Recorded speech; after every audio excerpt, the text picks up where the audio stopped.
place of Josh McCown, who was out because of a concussion. Johnny Manziel led Cleveland to a 28-14 win over Tennessee. That led many people to wonder what would happen when McCown came back. Well, we have that answer. Josh McCown will start ahead of Johnny Manziel this Sunday when the Raiders come to town. That after McCown passing the NFL's protocol on concussions. Jerome Bettis is still here. Jerome, what does this mean for Johnny?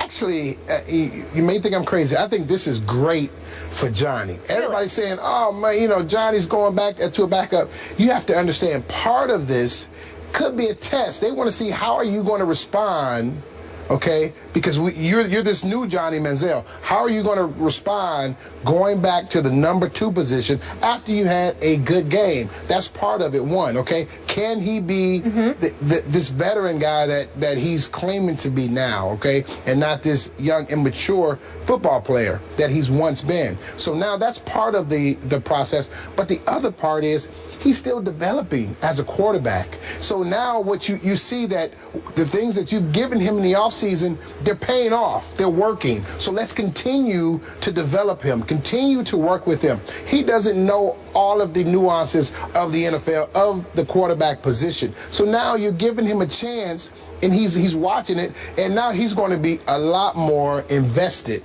in what's going on because he had an opportunity to play, and now he's going to make sure he's ready because he understands that he's a play away, and it gives the public an opportunity to now, like Johnny Manziel again. Because right now in Cleveland, no one really likes Johnny Manziel. So now you get this good game out of him. Now the public goes into his favor. And the biggest part of all of this is Johnny Manziel's confidence. Now you get his confidence at a sky high. You take him off the field. You put him back in a learning situation. And now he's going to soak up and want to learn more because he thinks inside, you know what? I'm ready. I know I can do this. That winning is contagious. Because at the end of last season, he said some things about, well, if I can't get better, if I can't do it, I need to find something else to do. That is a sign that there's no confidence there as a football player. So now you're building his confidence, okay? You're building his resume. You're building his fan support. You're doing all these positive things, and he's learning at the same time. And you give yourself an opportunity to bring him off the bench as a spark plug if you need him. So I think this is nothing but a positive situation for Johnny Manziel, as long as he sees it that way and still understands that he has a great opportunity to get better. You buying that? Yeah, I buy it. He has to see it as an opportunity to get better. I think he will, because I think the presence of McCown helps that. If you had a quarterback that wasn't willing to help you, that was experienced enough and wasn't willing to share those experiences with you and help guide you to elevate you, that would be different.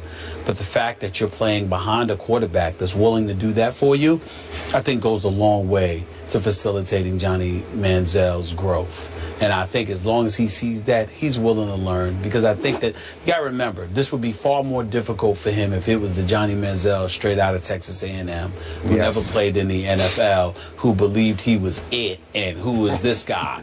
But the fact that he struggled the way that he struggled last year, went through what he went through, plus had the off-season or off-the-field issues that he had, I think that that's humbled him to a point where somebody is gracious from just from a human perspective, as Josh McCown is. I think that helps Johnny Manziel immensely.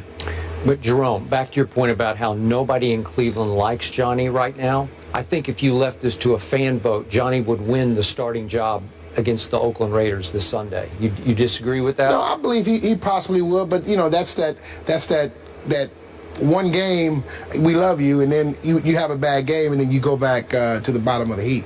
Look, do I think this current regime featuring Mike Pettin and Ray Farmer, do I think that they believe they have a little better chance to beat the Oakland Raiders with Josh McCown than Johnny Manziel? I believe that.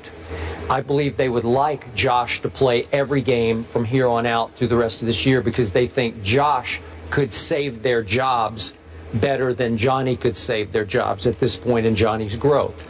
I said this to start the show, and I'm going to stick by it. On draft night, Patton and Farmer were not remotely on board with even drafting Johnny Manziel. So when the owner overrules you and the quarterback coach is on your side, he's no longer there. He's been replaced. it's a bad situation from jump, because you're with two guys who are the two primary football decision makers who do not believe in you and your very unusual skill set. And as I always say, you either gulp the Johnny Kool-Aid or you're going to spit it out, because it's going to have a bitter taste to you, because it is completely unconventional. I think it makes them nervous. Josh McCown makes them very comfortable. So I'm not surprised they went back to Josh, though I think the fans, especially the season ticket holders, would rather lose with Johnny than lose with Josh, because it's just a lot more fun. It's a lot more fun to watch, right? So they're doing what they need to do to save their jobs, which I don't think will get saved at all. I think this will be their last year, one and done this year. So do you think, let me ask you this question, do you think it's beneficial for Johnny Manziel to go back to the backup role? Like I said, earlier, I think it's a benefit, big benefit to him as the backup now. The only reason I can see some positive there is this is the worst supporting cast offensively in the National Football League. No joke. Yeah. Isaiah Crowell, really? I mean, seriously? He did average more than 4 yards a carry, though. He's okay, but he's not Jerome Bettis, right? Yeah. He's not Emmitt Smith. There's no difference maker. I like Travis Benjamin a lot. He can fly, but he is not a difference-making receiver, and he's the best of the bunch. The rest of them are all undrafted, unnameable type receivers. And your offensive line has a great left tackle, and the rest of them are turnstiles all down the line. So you're going to be running for your life, and God bless Josh McCown, because you saw what he did. He vaults into the end zone, helicopters into the end zone, and got concussed. He's just trying to score, just trying to survive. They're all trying to survive. I hope Johnny winds up somewhere else. That's just me, because I think this is an unwinnable situation in Cleveland. All I know is if Josh struggles on Sunday against the Raiders, we'll be hearing the Johnny chants. Oh, yeah. The backup quarterback quickly becomes the favorite. And you know what? The Raiders are no joke to me. They're going to cause problems for everybody I they wanted play. to mention that. I'm surprised. I'm pleasantly surprised at what I'm seeing from the Raiders. They don't seem as pathetic. Yeah, after the first game, everybody kind of ripped him. Derek Carr was taken in the draft later than Johnny Manziel. He was. Let's see what he does. Let's see what Amari Cooper does. Yep. And some of those guys on defense, some really great pieces. Yeah. More First Take after the break. Keep it here. Battle throughout training camp, and now 3 games into the season, Ohio State still hasn't definitively settled on a full-time starting quarterback. Apparently, Urban Meyer doesn't think Cardale Jones or JT Barrett have done enough to earn that distinction. Stephen A., what should Urban Meyer do here? Keep Cardale Jones in the lineup. That's all. It's just that simple to me. Yeah, he wasn't that impressive. He went 4-9 through 2 interceptions. We understand that, but the entire team looked ill-prepared to play football Saturday against Northern Illinois. Let's just call it what it is. I think this particular struggle was on Urban Meyer. Urban Meyer, we know to be an exceptional coach, a great coach, champion multiple times over. We know what this man's resume entails, but I thought Saturday afternoon's performance, this team didn't seem as prepared as I'm accustomed to seeing his teams be. JT Barrett can play. We all know that JT Barrett had a sensational season prior to going down before Cardale Jones ended up coming in and shellacking Wisconsin in the Big Ten championship game, and then the national semifinal. They obviously won before beating Oregon for the national championship. They beat Alabama in the national semifinal. Cardale Jones was the quarterback for all 3 of those games. And coming into this season, we know they intend for this to be his last. And then JT Barrett could come in there and take over the helm then. It's a good problem to have.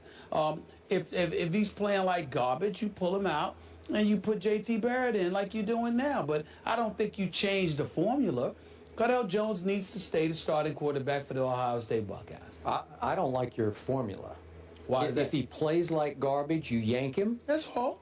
Okay, so that's anybody. I feel that way about anybody, pro or college. I'm putting Saturday on Urban Meyer for a very different reason than you are. Please. You want to talk about a quick hook?